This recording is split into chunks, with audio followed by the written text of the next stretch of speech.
Hello বন্ধুরা, আজকে বানাবো নর্মালভাবে ফিশ ফ্রাই। তাই প্রথমে দুটো মাছ নিয়ে নিয়েছি, তারপর পেঁয়াজ বাটা, রসুন বাটা, আদা বাটা দিয়ে দিয়েছি, লবণ দিয়ে দিয়েছি, তারপরে হলুদ, মরিচ, ধনে গুঁড়ো, সয়া সস, তারপর গোলমরিচ গুঁড়ো দিয়ে ভালো করে মিক্স করে নেব। তারপরে একটু লেবুর রস দিয়ে দিলাম, তারপরে চাল বাটা দিয়ে দিয়েছি। তারপর আবার একটু ভালো করে মিক্স করে নেব। ভালো করে মিক্স করে 1 ঘন্টা রেখে দিব। তারপর 1 ঘন্টা পর কড়াইতে তেল দিয়ে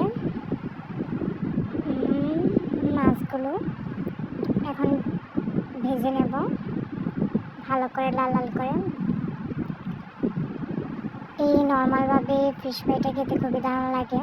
আমি তো এভাবে খাই, আপনারা কি খান কমেন্টে জানাবেন। আমার তো দারুণ লাগে খেতে। এই তো রেডি হয়ে গেল ফিশ ফ্রাই।